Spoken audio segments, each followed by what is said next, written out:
नमस्कार, मैं अमित कुमार आप सभी का स्वागत करता हूं माँ नेतुला नेट जेआरएफ चैनल पर। साथियों, हम जानेंगे कि यूजीसी नेट जो 2022 का एग्ज़ाम संपन्न हुआ है, इसके बारे में बहुत सारा प्रश्न आ रहा था कि इसका कट ऑफ किया जाएगा। आखिरकार हम कितना नंबर हमारा आ जाता है इस एग्ज़ाम में कि हम इस एग्ज़ाम को क्लियर कर लें। तो इस तरीके के बहुत सारे प्रश्न आ रहे थे। थोड़ा समय लगा इस वीडियो को बनाने में, क्योंकि मैं ऐसे वीडियो नहीं बनाना चाहता था। मैं जितना भी सब्जेक्ट है उसका पेपर का एनालिसिस किया और बहुत सारे स्टूडेंट से बात किया, उसके बाद मैं इस वीडियो को बना रहा हूं। तो वीडियो में आगे बढ़ने से पहले मैं अपने बारे में बताना चाहूँगा। मैं दिल्ली विश्वविद्यालय से ग्रेजुएट और पोस्ट ग्रेजुएट हूँ। साथ ही साथ मैं 2 बार नेट जेआरएफ एग्ज़ाम क्रैक कर चुका हूँ। मेरे प्यारे साथियों, अगर आप भी मेरी तरह से इस एग्ज़ाम को फर्स्ट अटैम्प्ट में क्लियर करना चाहते हैं तो आप इस चैनल पर अगर नए हैं तो चैनल को ज़रूर सब्सक्राइब कर लें। साथ ही आपको वीडियो के डिस्क्रिप्शन में मेरे टेलीग्राम चैनल का लिंक मिलेगा, उसको आप ज़रूर ज्वाइन कर लें। वहाँ पर आपको यूजीसी नेट पेपर 1 से संबंधित मेरे खुद के बनाए गए नोट्स और आपको पेपर 2 से संबंधित भी बहुत सारे सब्जेक्ट का कंटेंट फ्री ऑफ कॉस्ट मिलेगा। साथ ही साथ आपको वहाँ पे कोई भी असिस्टेंट प्रोफेसर रिक्रूटमेंट निकल के आती है, पीएचडी एडमिशन निकल के आती है, तो इस सारी चीज़ों के बारे में जानकारी आपको मिलते रहेगी। और इस चैनल पर जैसे आप अगर पीएचडी करना चाहते हैं, प्रोफेसर बनने का अगर आपका सपना है, तो उसके लिए आपको पहले पीएचडी करना पड़ेगा, है ना। पीएचडी अगर आप कर लेते हैं तो आपका प्रोफेसर जिस तरीके का भी सिलेक्शन का प्रोसीजर है, तो आपका 100% तय हो जाता है कि प्रोफेसर आप बन पाएंगे। तो आज जो मेन टॉपिक है, अब हम उस पर आते हैं। तो आज हम एक एक करके सभी सब्जेक्ट का कट ऑफ डिस्कस करेंगे और जो मैं आपको बताऊंगा ज़्यादा से ज़्यादा 1-8% का जो इधर उधर हो जाए तो हो जाए, वही कट ऑफ आएगा। क्योंकि मेरे पास भी यूजीसी नेट एग्ज़ाम का अच्छा खासा अनुभव है और मैं इस एग्ज़ाम के जो मेरे पास जो अनुभव है, लगभग 5-6 सालों का अनुभव हो चुका है इस फील्ड से रिलेटेड। तो वो सारी चीज़ें मैं आपको इसमें बताऊँगा। तो सबसे पहले आपको एक सबसे ज़रूरी, बेहद ज़रूरी जानकारी बताना चाहूँगा कि इस एग्ज़ाम को जितने भी नंबर ऑफ स्टूडेंट देते हैं उसका 6%, टॉप 6% लोगों का नेट निकलता है और 2 से 4% के बीच, कभी कभी 2% का भी, कभी कभी 4% का भी जेआरएफ निकलता है। ठीक है, अब हम एक एक करके सब्जेक्ट पे आते हैं। तो सबसे पहला सब्जेक्ट जो हम देखेंगे वो आप देख सकते हैं पॉलिटिकल साइंस का। तो इसमें जो इसका कट ऑफ दिया गया है 96 परसेंटाइल। ये परसेंटेज नहीं, ये परसेंटाइल है।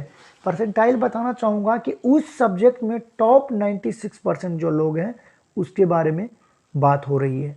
ठीक है, जो सबसे ज़्यादा। और बात करूँ अगर टॉप 96% की, तो आप इस एग्ज़ाम में अगर 60+ स्कोर करते हैं तो आपका नेट कोई नहीं रोक सकता है। ठीक है, तब आप 96 से ऊपर के परसेंटाइल के अंदर में ही आ जाएंगे। और अगर आपका 65 होता है तो आपका जीआरएफ कोई नहीं रोक सकता। तब आपका परसेंटाइल स्कोर अगर निकाला जाएगा तो वो 99% के आसपास होगा। इसी तरीके से देख सकते हैं आप ईडब्ल्यूएस कैटेगरी में 91 परसेंटाइल चाहिए, यानी यहाँ पे आपको 55% भी अगर आ जाता है तो आपका सिलेक्शन हो जाएगा। अब 55% में बोल रहा हूँ तो 150 का 55%, 150 क्वेश्चन है उसमें। ठीक है, तो आप उसमें निकाल सकते हैं कि 55 कितना क्वेश्चन मेरा सही हो जाएगा। यानी अगर आपका 80 क्वेश्चन के आसपास सही हो रहा है तो आप आराम से नेट निकाल सकते हैं पॉलिटिकल साइंस सब्जेक्ट के साथ। आप इसी तरीके से देख सकते हैं सारा पीडब्ल्यूडी कैटेगरी का आपका दिया हुआ है। फिर हम आते हैं अगला सब्जेक्ट हिस्ट्री। हिस्ट्री का 98 है। पॉलिटिकल साइंस के कंपेयर में इसका कट ऑफ थोड़ा कम है जनरल कैंडिडेट के लिए। और देखिए ईडब्ल्यूएस में डायरेक्ट 4% का गिरावट है। यानी अगर ये परसेंटाइल में 94 है और अगर इसको हम परसेंटेज में देखें तो ये 52 के आसपास है। अगर 52% आपका आ जाता है तो आपका हिस्ट्री से निकल जाएगा।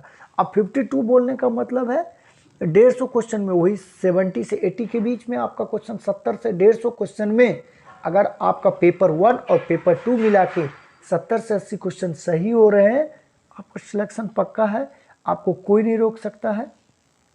ठीक है, इसी तरीके से हिस्ट्री हमने देख लिया। अब हम देखते हैं कॉमर्स। कॉमर्स देख सकते हैं इसका 97 परसेंटाइल है।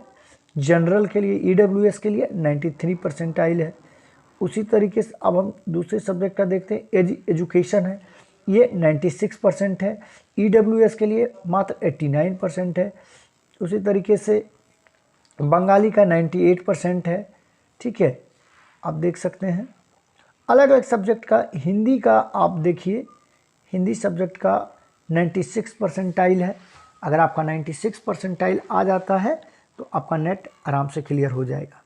ठीक है, इसी तरीके से कन्नड़ा का देख सकते हैं, इंग्लिश का देख सकते हैं आप। इसमें ज्योग्राफी का आप देख सकते हैं, ज्योग्राफी का आपका 75% है इसमें दिया हुआ, जो कि ST कैटेगरी का है। अगर जनरल की बात करें तो 95 है।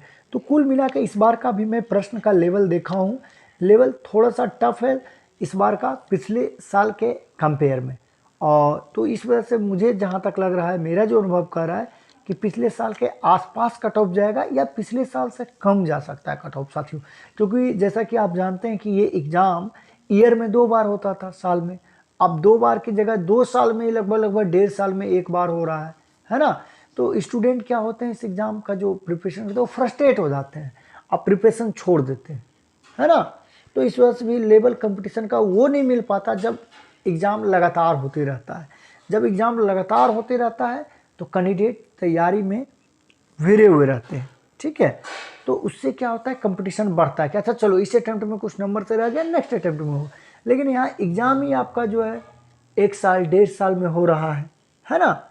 और इतना दिन तक लोग पेशेंस नहीं रख पाते हैं, क्योंकि आप पोस्ट ग्रेजुएशन करते करते आपकी अच्छी खासी उम्र हो जाती है, फिर सोसाइटी का, फैमिली का, इन सभी का प्रेशर आने लगता है। तो कोई स्टूडेंट जो है सो कोई ना कोई दूसरे जॉब का प्रिपरेशन करने लगते हैं। और ये हायर एजुकेशन है, हायर एजुकेशन में तो समय लगेगा ही। जैसे आप अगर कोई सब्जी का लता वगैरह कोई बोते हैं तो वो 3-4 महीने में सब्जी की खेती है, कोई फसल 4-5 महीने में हो जाती है। लेकिन अगर आम का पेड़ अगर आप रोपते हैं तो उसमें आपको टाइम लगता है, लेकिन टाइम लगता है तो फिर लंबा भी चलता है। लेकिन आज के समय में लोगों के पास इतना पेशेंस नहीं होता है, कोई इतना वेट कर सकें। तो इस वजह से मुझे लगता है कि कट ऑफ थोड़ा कम ही जाएगा। और एग्ज़ाम का लेवल भी अगर हम कंपेयर करें प्रीवियस ईयर से, उससे थोड़ा सा इस बार टफ था। तो हर सब्जेक्ट में 1-2% आगे पीछे ही जाएगा कट ऑफ। ठीक है, आगे तो कम ही उम्मीद है, इक्वल रहेगा और पीछे ही जाएगा। तो साथियों, आज के वीडियो में बस इतना ही। अगर आप इस PDF को खुद से देखना चाहते हैं तो आपको मेरे डिस्क्रिप्शन में टेलीग्राम चैनल का लिंक मिल जाएगा, वहाँ पर आपको ये PDF मिल जाएगा, वहाँ से भी आप जाकर चेक कर सकते हैं।